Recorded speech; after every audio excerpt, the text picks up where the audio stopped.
ఓం శ్రీ మాత్రే నమః. ఓం శ్రీ వారాహిదేవ్యే నమః. ఓం శ్రీ కాశీ పుణ్యక్షేత్ర పాలికని సకల భూమండల సకల గ్రామ దేవత అధిదేవతాయై కాశీ గ్రామ దేవత కాశీ పుణ్యక్షేత్ర సంరక్షణి కాశీ పుణ్యక్షేత్ర పాలికని శ్రీ ఉగ్రవారాహిదేవి చౌరాసి నివాసిని శ్రీ మత్స్యవారాహిదేవి తంజావూరు పుణ్యక్షేత్ర నివాసిని శ్రీ మహావారాహిదేవి నవరాత్రులు ఈ 9 రోజులు చాలా ప్రదేశాల్లో ఈ మధ్యన చాలా బాగా జరిగాయి. అందుకు నాకు చాలా ఆనందంగా ఉంది.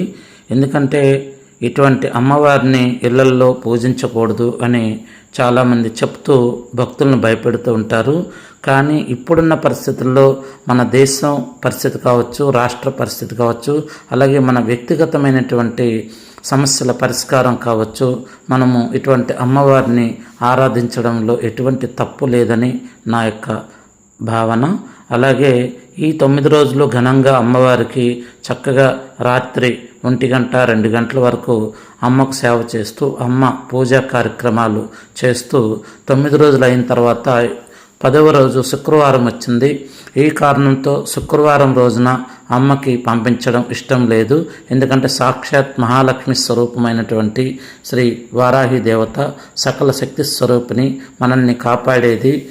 నరదిష్టి నరఘోష చెడు శక్తుల ప్రయోగం నుంచి, అలాగే మన ఇంట్లో వాస్తు దోషాలు ఉన్నా, మన జాతకంలో నవగ్రహ దోషాలున్నా, ఏలినాటి శని, అష్టమి శని, అర్ధాష్టమి శని మరియు రాహు కేతు గ్రహ దోషాలు, కుజగ్రహ దోషము, నాగ సర్ప దోషాలు వంటివి ఎటువంటి చెడు శక్తుల యొక్క ప్రభావం ఉన్నా కానీ ఈ అమ్మ ఆరాధన చేస్తే మనకు అవన్నీ తొలగుతాయి జాతకులని మనకి కొన్ని అనుభవపూర్వకంగా తెలుసు. అలాగే మానసిక ప్రశాంతత చాలా అవసరం ప్రతి మనిషికి. ఈ అమ్మని ఆరాధించడం వల్ల మానసిక ప్రశాంతత లభిస్తుంది. అలాగే శత్రువుల నుంచి మనల్ని అమ్మ కాపాడుతుంది. అలాగే శత్రువులు మనం ఇంకా చూడాలంటే భయపడేటట్టు చేస్తుంది.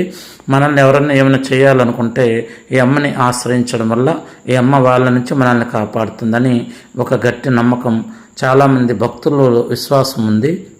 అలాగే 10వ రోజు అయినటువంటి శుక్రవారం రోజున అమ్మని పంపించడం ఇష్టం లేక ఇప్పుడు సమయం సుమారుగా 1 గంట 30 నిమిషాలు అయింది.